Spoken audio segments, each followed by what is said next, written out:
Welcome into today's conversation. Me with you, me with me, you with you. But here we are on today's 820 episode.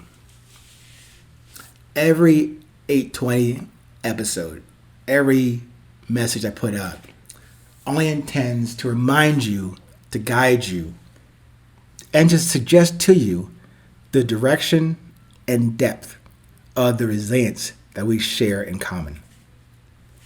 Today's topic is called the foundation of your spirit.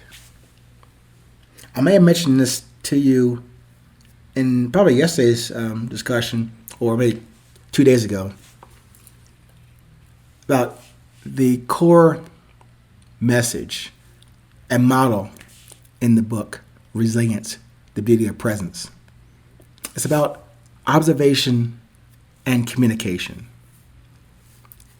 Now, those two terms have their own chapters in the book to further explain or to describe to you how I came up with that perspective, that viewpoint, how to break down this nebulous term called resilience into ways that maybe you can understand and maybe take for your own further understanding and own definition, not just taking mine, but maybe you use mine as a ballast or a baseline or an outlier, and don't do it my way.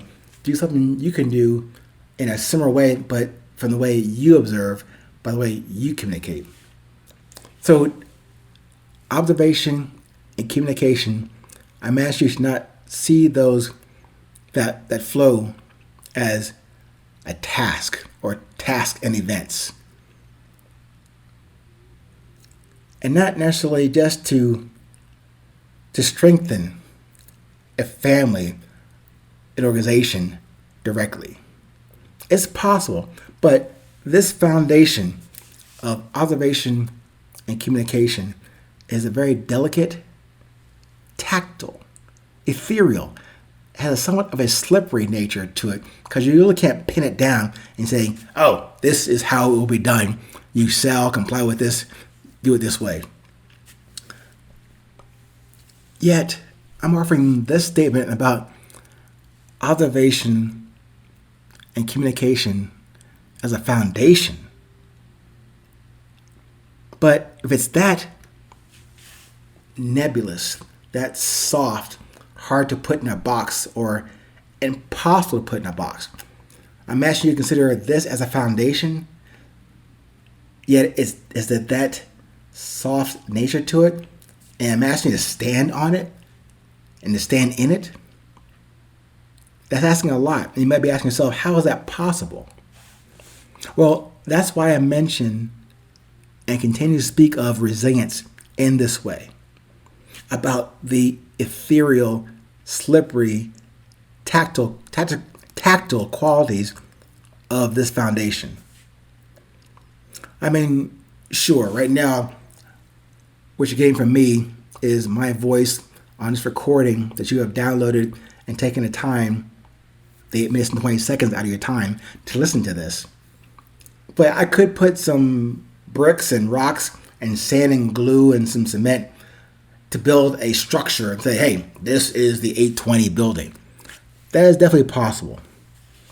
But with those connecting tissues and fibers about the ethereal side, the slippery, the tactile, yes, those are good things to have as far as this communication between you and I. Yes, they are maybe just nice, flowery words, but I offer you words with definitions and substance and context, always. And I offer that to you as a potential addition to the foundation of you, of your family, of whatever you do that you need for that kind of underpinning. Because if you don't have that connective tissue, whether it be hard and fast rocks and stones and sweat and blood, but if you don't have that, whatever you do will fail under pressure and stress. So whether you're taking wood and nails and hammers, or you're taking softer inputs, the words I used with you before, but the slippery and softer, but using them without any structure or support or definition or context, that will fill also. So it's just these simple elementary components that to me bolster and support that construct of resilience, of observation, and communication. I only offer that to you as, I hope, useful starting points for a solid, evolving, and enduring foundation. Because when I say it that way, in building something like this, on his words, not empty words, but with strong contextual and substantive foundation itself, these are not fire and forget weapons. You shoot them out there and you don't forget them. You forget about them with no consequence and no accountability and responsibility for those statements you made. No, they go out from you. They can't be pulled back. That's why I'm asking you to really consider how you have defined, described, and then observe and communicate what that is you're trying to relate to yourself, to your creator, and to the people that you encounter on your journey. No, you can't just put it out there and let it go. It will require work and maintenance of that work and of the work that has produced what came out of you. Remember, I say it clearly, remember, all structures are unstable. Even if we build a great model or a great structure, a building, or even a tome, a War and Peace novel that is, hey, it's solid, it's a thing, it can put my hands on it. Those are just models, those are examples, and they're all unstable.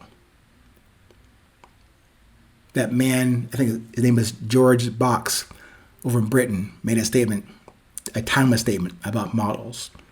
All models and structures are wrong, but some can be useful. Some are, and some can be useful. But don't even pretend to produce from your presence anything that you cannot support or reinforce or maintain or defend. If you do that, however, then that statement you make, that you build, they produce, is absolutely truthful. The first part is always true. The first volley of what we're saying going out there is true. But remember, if all models and structures are unstable and potentially wrong, then the second part, you will miss that if you do not commit that to your purpose and message. Remember, two parts. A statement that has structure. Second part, knowing that that structure might be wrong or useful until you commit it to your own purpose and message. So the question is, can you build a foundation that is useful? Can you do that? Do you do that? Do you do it now? Last question. Will you do it now? As always, stay present, stay current. It is still today, 8:20.